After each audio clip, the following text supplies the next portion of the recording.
Well, that was the best welcome ever.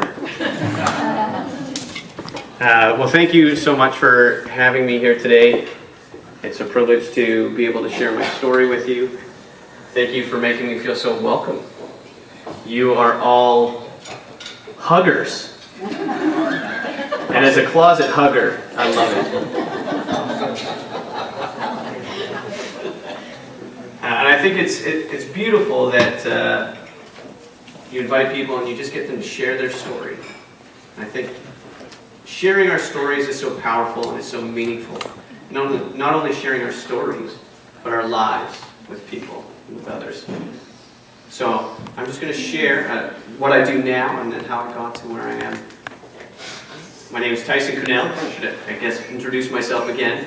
I grew up here in Edmonton, and I currently work for an organization. It's a youth ministry organization called Young Life.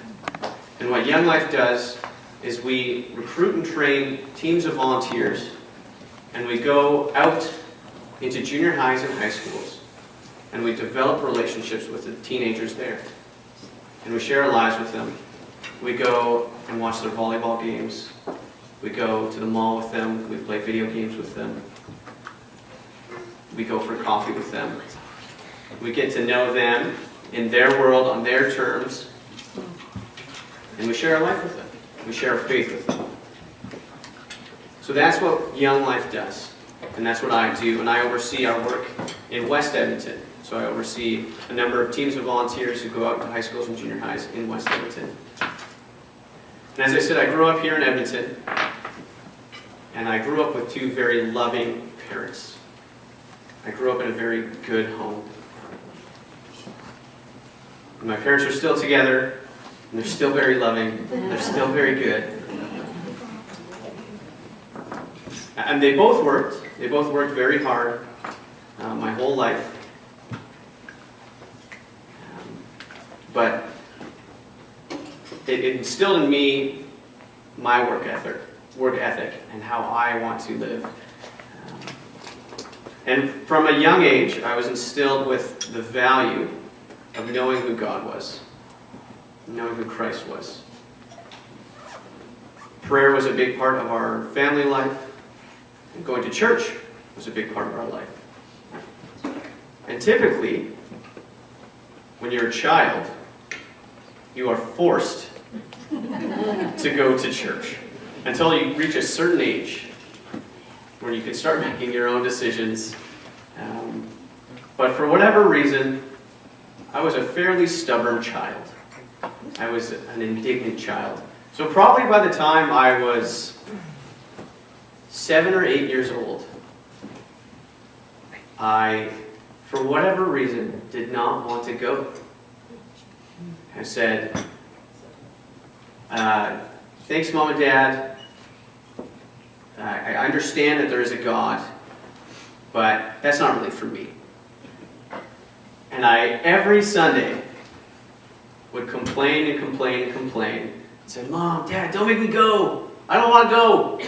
And sometimes my dad didn't go, and I'd always use the excuse, well, if Dad's not going, then why do I have to go? And I actually put up so much pressure, so much opposition, that eventually I didn't have to go. And eventually, my dad stopped going as often, and eventually my family stopped going as often. And so, I didn't have to live this life with God. And I made that decision for myself at a fairly young age. And I became disinterested. I was aware that there was a God, but I made the decision that that wasn't for me, at least at that time. And so I moved into junior high and high school, and I became a typical teenager. And for me, especially, going into junior high was opening up this whole new world to me. A whole new world of girls. And I was girl crazy. As soon as I got into grade 7, I was like, oh, I like you. Oh, I like you. Oh, I like you. And I started to put my value and my worth whether these girls would like me back. And oftentimes they didn't. And I put my value in trying really hard to become popular and to fit in, especially in certain groups, and I would change myself to try and become cool. And I would do things just to fit in, and just to be part of this group here, or to be liked by this group here, or to be liked by this girl here. And all the while, my parents didn't give up on me. And they wanted so badly for me to know Christ, to know who God was. But they came to an understanding that I wasn't open to it happening through them. So my mom went out and asked around. She said, "What is there for my teenagers?" I have an older sister, she's 3 years older than me. I was in junior high, she was in high school at the time. She said, "What is there for my kids that will engage them in their faith?" And one of her co-workers, who also went to church, he told her about Young Life. He told her what they did. She said, "That sounds amazing. That sounds awesome." And so she came to my sister and I. She said, "I've heard of this great organization called Young Life. I think you're really going to like it. It's a Christian organization." And my sister and I said, "Oh, that sounds great, but no thank you." As most teenagers, when their parents come to them with an idea, will say no. So time went on, and we continued to live our lives separately from God. And then my sister comes home one day and says, "Mom, I've been invited to this camp called Malibu. It's run by an organization called Young Life. I've never heard of them. And a bunch of my friends are going. And I really want to go." So my mom kind of plays dumb a little bit. "Oh, what is this Young Life? I'll look into it. Maybe you could go." So needless to say, she said yes. And for me, as the younger brother, the junior high student, she still had some say in my life. And so she forced me to go. So my sister went willingly, I was forced. And we actually went to 2 different camps, because I was in junior high. I went to a camp all the way in Oregon, by myself. And so there was a group of junior high students from Edmonton who went.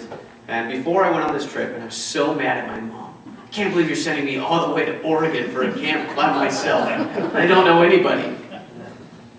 But I went to this barbecue before camp, and I got to see who's involved and the other teenagers who were there. I was like, okay, these people are pretty normal. These people are pretty nice. And I got to know one guy in particular. His name was Chris Squires, and he was the staff person who worked for Young Life. And so I went. And I went with Chris, and I got to know some other junior high students who were going to be in my cabin with me. And I went to this camp, and I had the best week of my life. Praise God. And every night at camp, I got to hear the story of the gospel and who Jesus was and what he did for us. And then I got to go back to my cabin with my leader, Chris, and my friends who I'd made at this camp, and we talked about it. We talked about our lives. We talked about our struggles in life, our joys. We talked about what we were hearing each night and got to process that together. And you know what? At that point, I said, okay, I believe there's a God, and I like what I've heard here, but I'm still not sure. But I went home, and I was hooked on Young Life. And my leader came home with me. And he would call me up, and we would hang out. And he'd pick me up from school, and we'd go and we'd play video games together. And we'd go sledding together. And he invited me to this thing called Campaigners, which was a Bible study. And I went to it, and it was me and 5 other pretty girls. I said, I could get used to these Bible studies. So I started going. And I kind of went for a time just because I liked going. I liked being around those girls, and I really, really liked being around Chris. There was something different about him. There was something special about him. It wasn't like my friends, and it wasn't like the people I encountered at school. And so I got involved in Young Life. I became a Young Life kid. And so I went back that next summer after spending a year with my leader, Chris, and I decided I'm going to bring some of my own friends with me this year. So I brought a few of them. And that week, when I would sit there and I would hear these stories about God, then it clicked. And it clicked because I got to see God tangibly in my life through my Young Life leader, Chris. That he had walked alongside me, he had lived it out with me, he had shared who God was, and he showed me through his life and through his actions what God had done for him and how God had changed his life. And it was irresistible. I wanted it.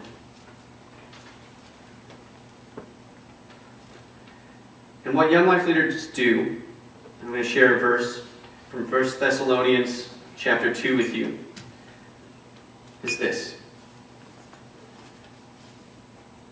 Just as a nursing mother cares for her children, so we cared for you. Because we loved you so much, we were delighted to share with you not only the gospel of God, but our lives as well.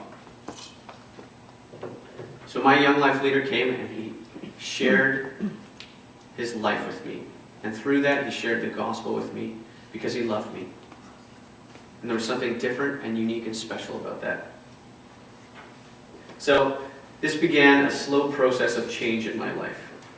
I was still a typical high school student, but now there was this God aspect, this relationship that I wanted to grow. But I was torn between this life and this joy that I had through Young Life in God, and then the life of being a junior high and a high school student, and being girl crazy, and my friends wanting to go to parties. And so I had this lifestyle of seeking pleasure and seeking fun in all these different places that weren't all that good for me. And then I had Young Life. And I was in both, but I wasn't fully in either.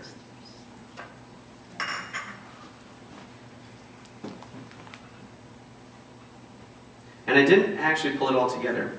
And when I went to high school, Chris stayed because he was the junior high staff person, and he introduced me to a guy named Julian. And Julian became my Young Life leader. And Julian was amazing. And Julian spent time with myself and my friends every single week. He would give up his Friday nights to hang out with us. We would play Xbox. We would go and eat donaires and drink Coca-Cola and hang out until 2 in the morning. And Julian was married and he had children. But he would still give up his time to hang out with a group of high school students who were probably a bunch of punks and took everything for granted. But Julian was with us every step of the way of high school. And the point that it clicked for me, that I decided what I believed and how I lived were going to be united as one, was Julian asked me, after I was going in to finishing high school, it was partway through my grade 12 year, he asked me if I wanted to go to the camp that Young Life owned. And we had a much closer camp now. This one was just outside of Princeton, BC, called Rockridge Canyon. He asked me if I wanted to go and serve at the camp for a month, to give back, to serve other teenagers as I'd been served before. And I thought to myself, I get to spend a month at Rockridge and have fun all the time? Yeah, I'll go. That month taught me a thing or two about working. But I went. And I experienced for the first time a community of people who were all about the same thing. It was all about growing in our relationship with God and serving Him. And it was a glimpse, that month was a glimpse into God's kingdom and what my life could look like. And it was so much better than anything I could have thought of. It was so much better than the life that I had been living. And I experienced true fun and true joy. And it wasn't chasing after girls, and it wasn't partying with my friends. And I still chased after girls, but it was different. And work proved that experience, serving at the camp, changed me forever. I came home and I knew I needed to change. I knew I had to live differently, but I didn't know how to do it. And I knew I couldn't do it alone. And so with my young life leader, Julian, he told me, if you want, you too could become a young life leader and mentor and disciple teenagers. And I thought to myself, man, I get to still be involved with Young Life and have all the fun that they have? Yeah, I'll do that. And it provided me a community that supported me and helped me grow in my faith. And I actually had to walk away from a lot of my friends, because if I stayed with them and I kept living life with them, I wouldn't have been able to become who I am today. I wasn't strong enough or mature enough to not be in their world, but not be of their world. And so I became a young life leader. I went into university, I was in business school, and I was volunteering my time every week to go and hang out with junior high students. And I got to share my life with them. And when I first started, I got to know a group of grade 9 boys. And I did the same things with them that my young life leader did with me. We would stay up late and play video games. We would eat donaires. We would go and play hockey. And we would just spend time together. And I would get to know these boys. And they would get to know me, and I'd get to share my life with them. And then we'd get to have great conversations about life and faith. And I got to model Christ to them. And I got to share my experiences with them as a junior high and high school student, and kind of give them wisdom on how to navigate that time in their lives.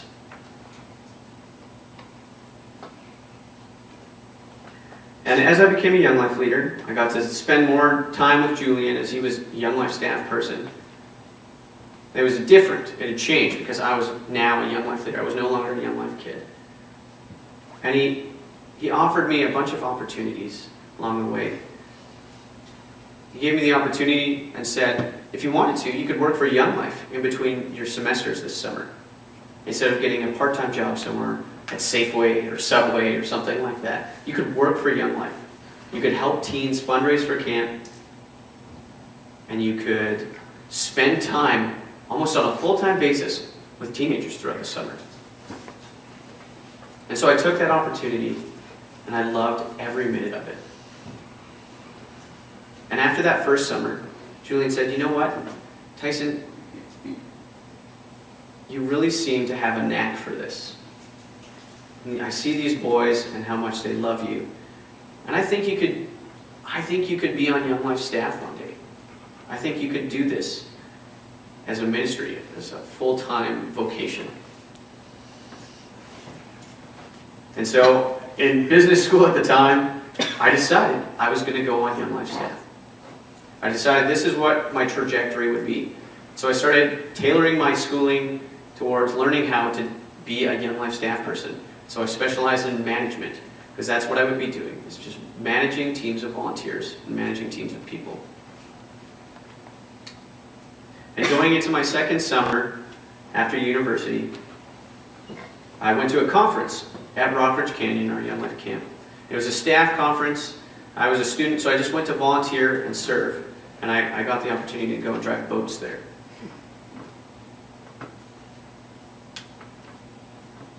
And the first day of the conference, I remember I was carrying a boat cover, and everybody else had gone into a session, or at least that's what I thought. I was carrying a boat cover to the shed, and everybody came out, and they were all crying, and they all seemed very distraught.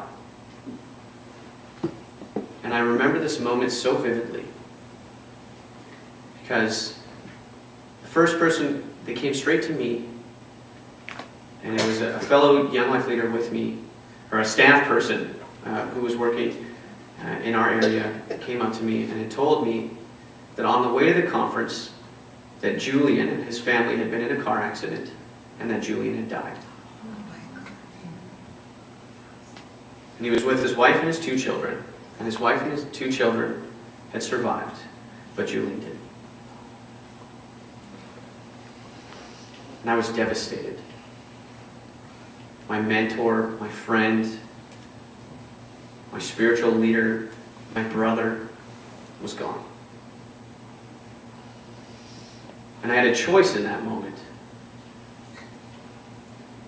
Do I become angry at God? Do I blame Him? Do I turn my back and run away from Him?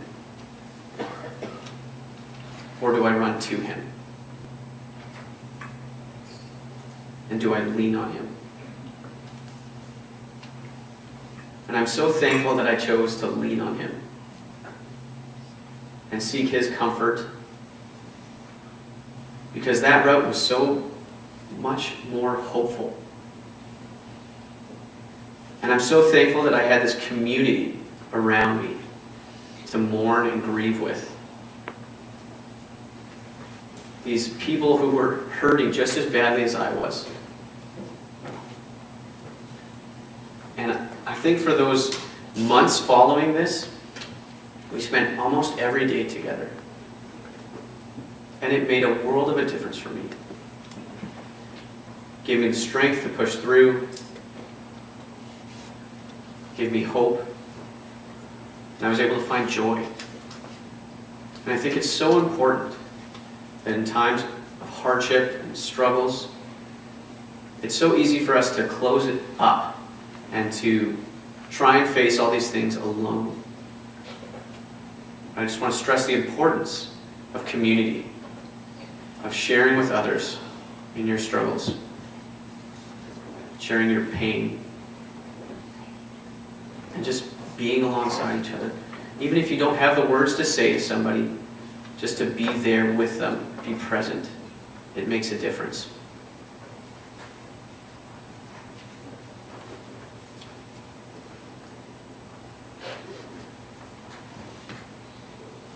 And when I went to that conference, Julian had asked me to collect a team of people who would go and serve and be on the work crew, the work staff during this conference. So we rented a minivan, and I brought a bunch of volunteers with me. And just before we were about to leave, I got a phone call from Julian. And I remember his last words to me. And he just said, "Tyson, take care of our people." And at the time I thought, oh yeah, I'll take care of these leaders as we drive to the camp. Take care of them while we're at camp. But now I see it as a call to truly care for our people and to carry on what He has started. As Jesus in John 21 said to Peter, "Do you love me? "Simon, son of John, do you love me?" Feed my sheep." He said, "Lord, you know all things. You know that I love you." And Jesus said, "Feed my sheep." Well, I feel like that was Jesus' call in my life, to care for His people through Young Life,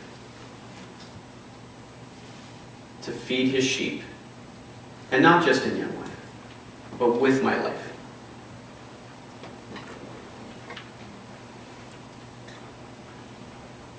And so from that point, I was still focused on going on Young Life staff and being part of that ministry.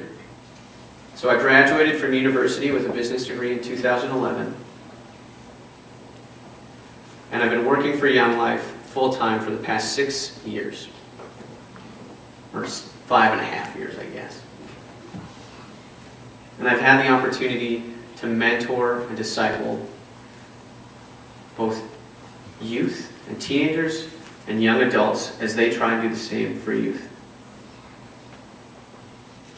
And I've gotten the opportunity, the privilege, to share the gospel over the years with hundreds and hundreds of teenagers.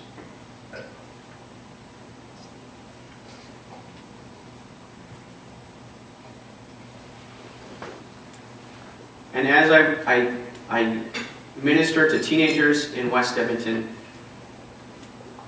the need for people to invest in youth is so great right now.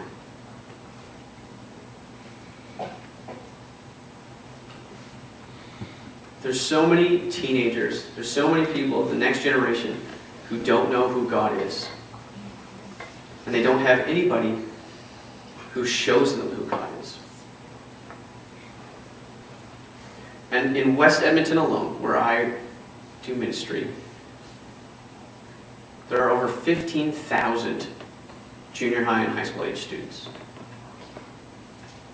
We're currently working in Ross Shepherd High School, Jasper Place High School, Hillcrest Junior High, Westminster Junior High.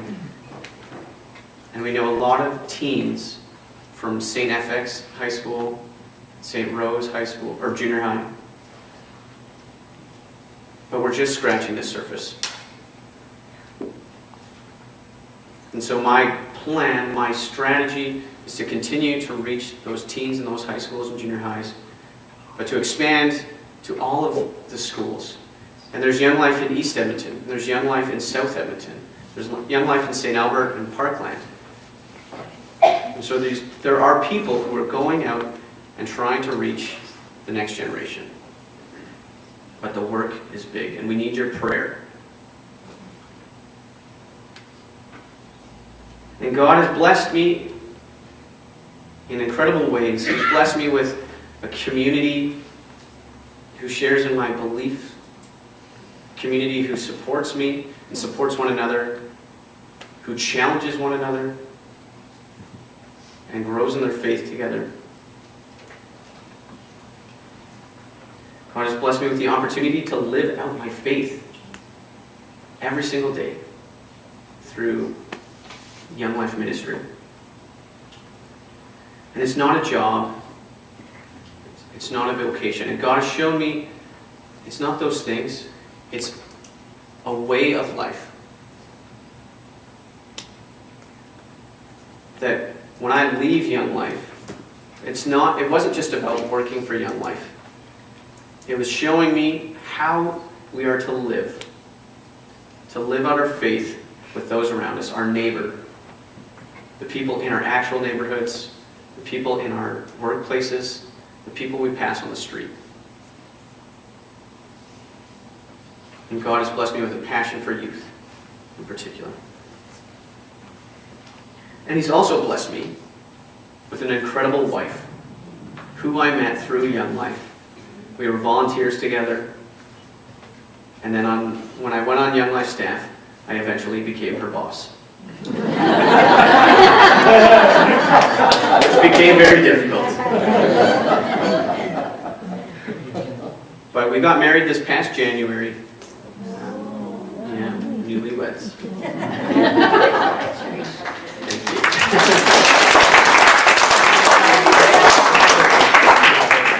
But God has blessed me with a wife who shares in my passion and in my beliefs, and who walks alongside me in living out our faith. And it's such an amazing thing.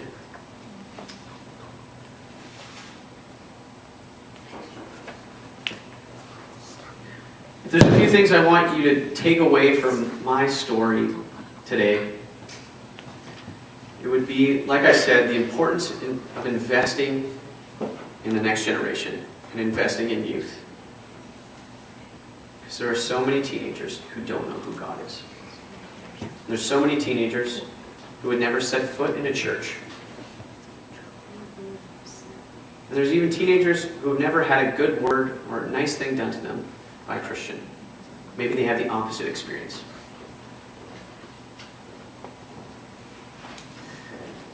What I'd also like you to take away is that parents, you don't have to do it alone for your children.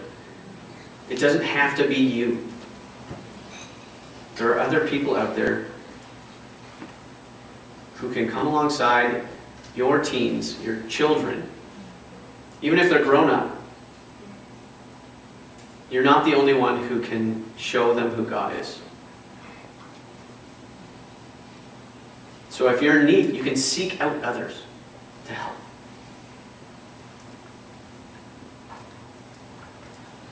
I also want to stress the importance again of community, especially for teenagers, but also for ourselves.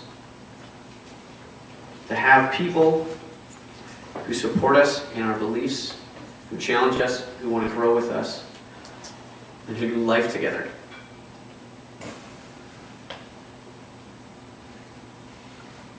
And then the challenge I leave you with is to live out your faith on a daily basis. There's something for everyone. There's avenues for everyone to serve. And I've been leading a Bible study with our volunteer leaders. And just last week, we were studying the book of James. And in James chapter 2, it says, "What good is it, my brothers and sisters, if someone claims to have faith but no deeds? Can such faith save them? Suppose a brother or sister is without clothes and daily food. If one of you says to them, 'Go in peace, keep warm and well fed,' but does nothing about their physical needs, what good is it? In the same way, faith by itself, if it is not accompanied by action, is dead." We must first have faith. We must first focus on our faith, our belief in God. But then it compels us to go out and live it out. So that's my challenge for you. Thank you so much for coming today, for making me feel so welcome, and for listening to my story.